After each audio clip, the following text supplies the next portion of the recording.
Ahí estoy. Bueno, entonces, el punto 4 entonces habla del artículo 65, inciso 22. Ahí está el texto de Gargela, Gui y Manili, dice. ¿Sí? Vamos a hacer una miradita del paso. De acá, acá está. Artículo 65, inciso 22. Es el análisis de ese artículo, ¿sí? Aprobado desechar tratados. O sea, ¿qué significa esto? Dice la Declaración Americana de los Derechos y Deberes del Hombre, la declaración, ahí están nombrados, digamos, todos los tratados que están sujetos, digamos, a jerarquía condicional.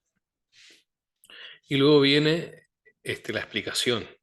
La explicación que comienza con el tema de Mejía Sofovich. Dice, esta indecisión parecía, bueno, explica el Mejía Sofovich, explica lo que dije antes yo del artículo 31, ¿sí? Que parecía que no había una jerarquía entre los tratados y la Constitución y las leyes nacionales, a otros decían que sí. Esto se rompe con el caso de Mejía Sofovich, esta parte cuando dice, ¿sí? Eh, Dice, esta indecisión parecía haberse terminado con la sentencia recaída en el caso de Mejía Sofovich, en el que la Corte Suprema afirmó que a partir de la entrada en vigencia de la Convención de Viena, que los instrumentos internacionales habían adquirido jerarquía superior a las leyes. ¿Qué es la Convención de Viena? La Convención de los Tratados. Sobre los tratados hay dos convenciones, ¿sí? Una de 1969 y la otra de 1986. Y en el artículo 27, que la profesora dijo que había que saber, el artículo 27 de la Convención de Viena dice que no se puede poner como fundamento el derecho interno para no cumplir con el derecho internacional. O sea, yo no puedo escudarme en en mis normas internas para dejar de cumplir un tratado. Entonces la Corte en el Emergencia Foy falla a favor de ese tratado, ¿no? Dice, yo no puedo imponer mi derecho interno para no cumplir con la obligación internacional. Como Argentina había firmado el Pacto de San José de Costa Rica, bueno, dice, no, no, tiene el derecho a réplica que está en el Pacto de San José de Costa Rica, ¿no? Sin embargo, el precedente dice no zanja la cuestión, pues el argumento utilizado por la Corte confunde el problema de la jerarquía de las normas con la existencia de una unidad del ordenamiento jurídico. Claro, se podía reconocer el derecho a réplica, pero no por encima de la Constitución. Ello es así porque en realidad la Convención de Viena solo puede establecer, al solo efecto de la responsabilidad internacional del Estado, que el derecho interno del país suscriptor no podrá nunca justificar un incumplimiento del orden internacional, dice. ¿Mm? Sin embargo, de ninguna manera se sigue de esta imposibilidad de evitar en el orden internacional la eventual responsabilidad del Estado de la existencia de una relación jerárquica en el orden interno.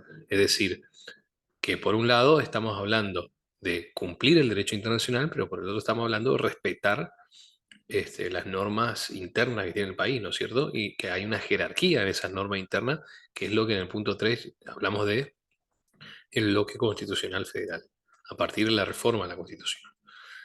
Bueno, jerarquía de los tratados internacionales con posterioridad a la reforma. Este es lo que dijimos, lo que estábamos hablando, ¿sí? La Constitución, los tratados de derechos humanos, la cúspide, luego los demás tratados internacionales, artículo 65 y 24, y luego recién las leyes nacionales. ¿Mm?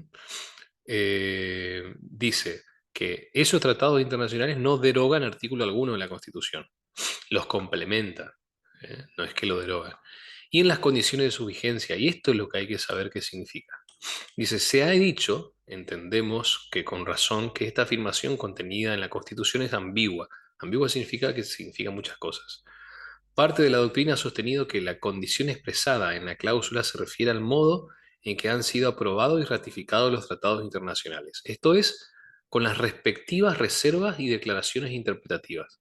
¿Qué es una reserva?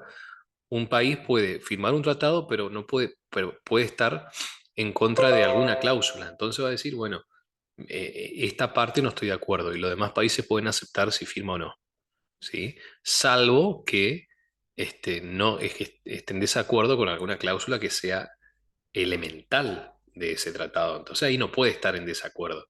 Entonces la reserva es yo cumplo todo menos esto. Y si no es un tema esencial, es aceptada la reserva, ¿no? Entonces, en las condiciones de su vigencia significa que el tratado debe ser cumplido según la interpretación que se hizo de ese tratado y teniendo en cuenta también la reserva que puede tener un país. Una reserva constituye una declaración unilateral realizada por el Estado al momento de firmar, ratificar, aceptar, aprobar o adherirse a un instrumento internacional con el objeto de excluir o modificar los efectos jurídicos de ciertas disposiciones del tratado en su aplicación a ese Estado. Las declaraciones interpretativas han sido asimiladas a la reserva en los casos en el que el país pretenda dar un alcance específico a una obligación asumida.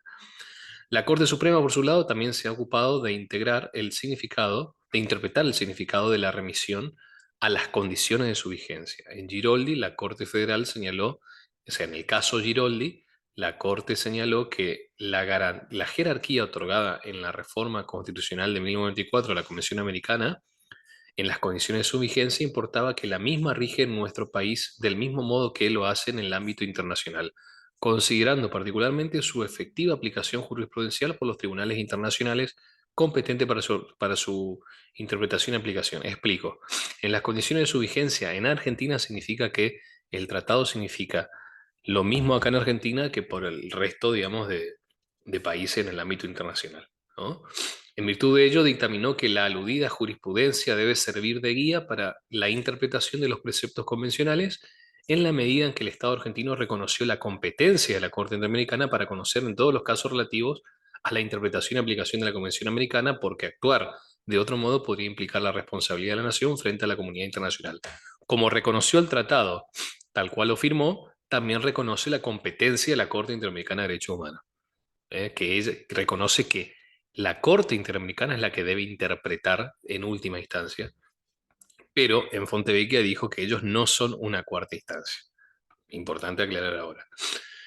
El máximo tribunal abordó una vez más la cuestión de Arancibia Clavel. Acá estos son los fallos, digo, que yo no leí, ¿no? Así me estoy enterando con vos. El máximo tribunal abordó una vez más la cuestión que en Arancibia Clavel, afirmando que la interpretación correcta de la Constitución Nacional implicaba que los tratados deben ser aplicados en la Argentina tal como funcionan en el ordenamiento internacional, incluyendo la jurisprudencia, ¿sí?, relativa a esos tratados y la interpretación, o sea, la práctica internacional, dice, no la costumbre. Entonces, en Arancibia Clavel, hay que leer ese fallo, sabemos que la Corte interpreta que la Constitución Nacional y los tratados deben interpretarse conforme a lo que se interpretaría ese tratado en el ámbito internacional, teniendo en cuenta también la práctica internacional.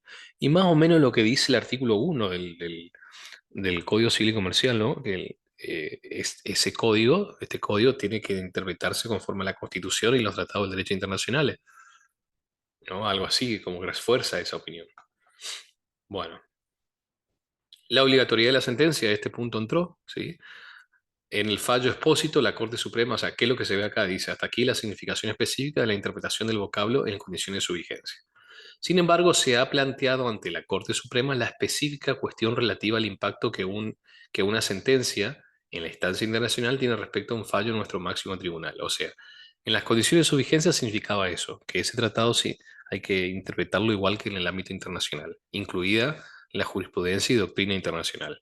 Ahora, ¿qué pasa con la obligatoriedad de la sentencia? Ahí hay problemas. En el fallo expósito, la Corte Suprema analizó el caso de la muerte de Bulacio, víctima de represión policial. Este es otro fallo, ¿no?, que había que memorizarse. En el proceso penal local se había declarado extinguida la acción penal por prescripción de la acción. O sea, habían matado a un chabón, ¿eh?, por represión policial, prescribió el caso, nunca más pasó. Y ahora sí me acuerdo, no me acordaba con el nombre expósito, pero sí con el nombre Bulacio, se reabrió el caso. La cuestión fue luego llevada a los estrados internacionales, donde el Estado argentino reconoció su responsabilidad internacional. Luego de que la condena a la Argentina en sede internacional, se implantó un recurso ante la Corte Suprema y el tribunal aceptó el recurso, apartándose de las reglas generales de su competencia. Esto es, aún frente a la inexistencia de cuestión federal, pues de lo contrario, contravendría lo decidido por la Corte Interamericana. Afirmó que es deber de la Corte subordinar el contenido de su decisión en las de dicho tribunal internacional. O sea que en el fallo Bulacio o Expósito, tiene los dos nombres, digamos, dependiendo de la parte, eh, la Corte Suprema ratifica la decisión, o sea, se somete a la Corte Interamericana de Derechos Humanos, digamos, ¿no? No así en el fallo Fontevecchia, por eso va cambiando la jurisprudencia. Es el péndulo que dijo la profesora. Bueno, la Corte dio un paso más en el caso. En el caso derecho, René Derecho había sido sobreseído parcial y definitivamente por la extinción de la... Bueno, acá viene la línea jurisprudencial, esa que te digo que tenemos que estudiar. Yo antes de enseñarte me gustaría pegarle la idea porque yo no, estoy improvisando esta parte, ¿no? Pulacio en adelante, tengo que volver a leer, pero entiendo qué es lo que quiere decir acá. La evolución Dale. jurisprudencial, ¿no? Antes, en Expósito Bulacio, la Corte se baja los pantalones ante la Corte Interamericana, la Corte Suprema ante la Corte Interamericana, y después cuando viene Fontevecchia, le ponen los puntos a la Corte Interamericana. Le dice, no, pará, yo soy la última que decide, vos no sos una cuarta instancia, no puedo revocar un fallo mío que es de Fontevecchia. Entonces la Corte Interamericana le manda, le dice al Poder Ejecutivo de Argentina que le indemnice que le pague de vuelta a Fontevecchia. Y ahí se amplía el control de convencionalidad. Se relaciona también con ese punto, ¿no?